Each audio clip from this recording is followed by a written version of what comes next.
నమస్తే అండి. చంద్రబాబు గారి సారథ్యంలో పవన్ కళ్యాణ్ గారి భాగస్వామ్యంతో బీజేపీ భాగస్వామ్యంతో కూటమి ప్రభుత్వాన్ని ఊహించినటువంటి అనూహ్యమైనటువంటి విజయాన్ని అందించారు ఏపీ ప్రజలు. ఇక మా ఏపీ ప్రజలందరికీ కూడా మంచి రోజులే వచ్చాయి అని చాలా సంతోషించారు. ఆ సంతోషం వాళ్ళ ముఖాన ఎన్నాళ్ళు కూడా లేదు. ఎన్నికలకు ముందు హామీలు ఇచ్చినటువంటి చంద్రబాబు గారికి అప్పుడు తెలియదా రాష్ట్ర ఆర్థిక పరిస్థితి ఎలా ఉంది అని?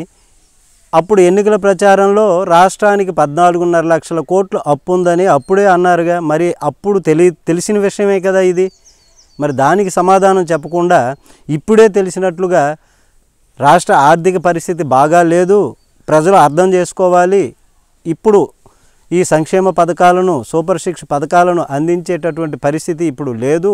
గత ప్రభుత్వంలో ఉన్నప్పుడు గత ప్రభుత్వ పెద్దలు జగన్మోహన్ రెడ్డి ఆధ్వర్యంలో ఉన్నటువంటి ప్రభుత్వంలో రాష్ట్రాన్ని సర్వనాశనం చేసేశారు అని చెప్పారే.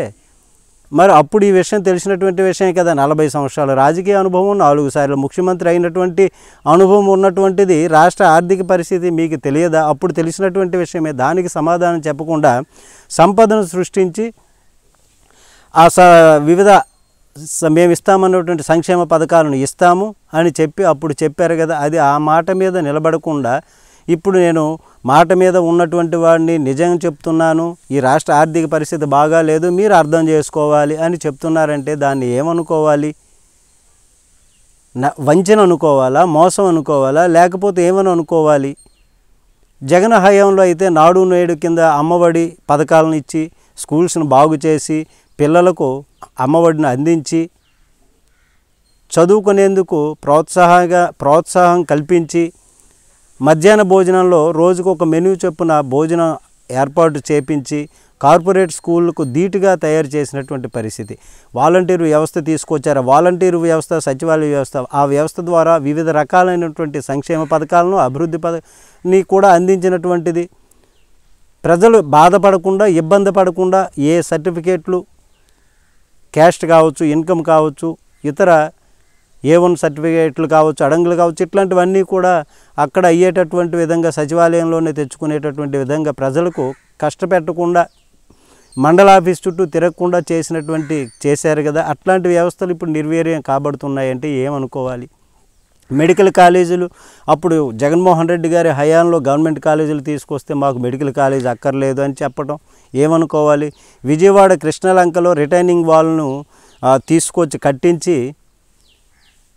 ఆ విజయవాడ లంక ప్రజలను మొన్న వరదల బీభత్సంలో కూడా వాళ్ళు సేఫ్గా ఉన్నారంటే ఇంకా అట్లాంటిది అది అభివృద్ధి కాదా అని ఇప్పుడు ప్రజలు అనుకుంటున్నటువంటిది. ఇప్పుడు మాకు తెలిసింది ఇదంతా కూడా జగన్మోహన్ రెడ్డి విలువ ఏంటో అనేటటువంటి విధంగా శ్రీకాకుళం జిల్లా ఉద్దానం కిడ్నీ పేషెంట్లకు ఒక కార్పొరేట్ ఆసుపత్రి కట్టించి వారికి బాగు చేయించి వారికి 10,000 రూపాయలు చెప్పున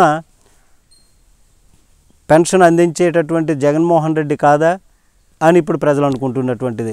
అయితే ఇలా అనేక సంక్షేమాలు మాట ఇచ్చిన ప్రకారంగా చేసి చూపించారు జగన్.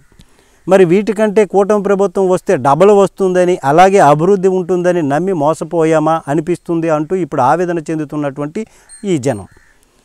ఇది చాలదా అంటూ కొత్త పెన్షన్లు ఇవ్వకపోవడము, కొత్తగా అర్హులైనటువంటి వారికి కొత్త పెన్షన్లు ఎప్పుడు అప్లై చేసుకోవాలో ఎక్కడ అప్లై చేసుకోవాలో తెలియదు. 10 మాసాలు కావస్తుంది, ఇప్పటికి లేదు.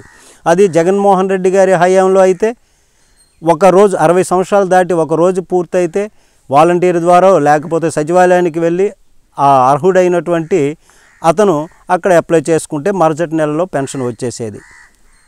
మరి ఇప్పుడు ఉన్న వాటిలో కొంతమేర కోతలు వేయడము, డాక్టర్లతో తనిఖీలు చేయించడం, పిహెచ్సి సెంటర్లోనో లేకపోతే కాలేజీల్లోనో ఒక సెంటర్గా నిర్ణయించి అక్కడ అందరిని రమ్మని ఈ వికలాంగులకు సంబంధించినటువంటి వాళ్ళని టెస్ట్ చేయించడం, ఇట్లాగా మాకు వాళ్ళు ఇప్పుడు ఏం చేస్తున్నారు, మాకు ఉంటుందో ఊడుతుందో ఇది కోతలకు సంబంధించి చేస్తున్నారా అనేటటువంటి విధంగా ఇప్పుడు భయంతో ఉన్నారు ఇప్పుడు జనం.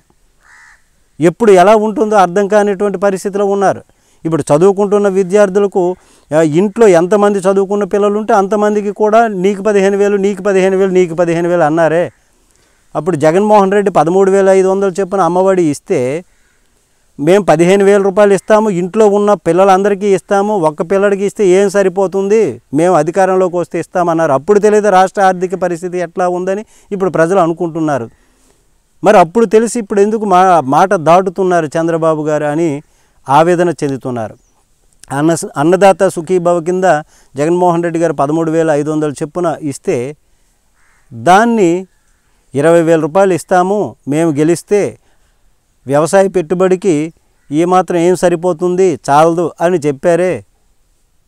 మరి ఏది నిరుద్యోగ భృతి అన్నారు, ఇవన్నీ ఇవ్వకపోగా ఇప్పుడు విద్యుత్ ఛార్జీల రూపంలో బాధుడు, నిత్యావసరాల రూపంలో బాధుడు.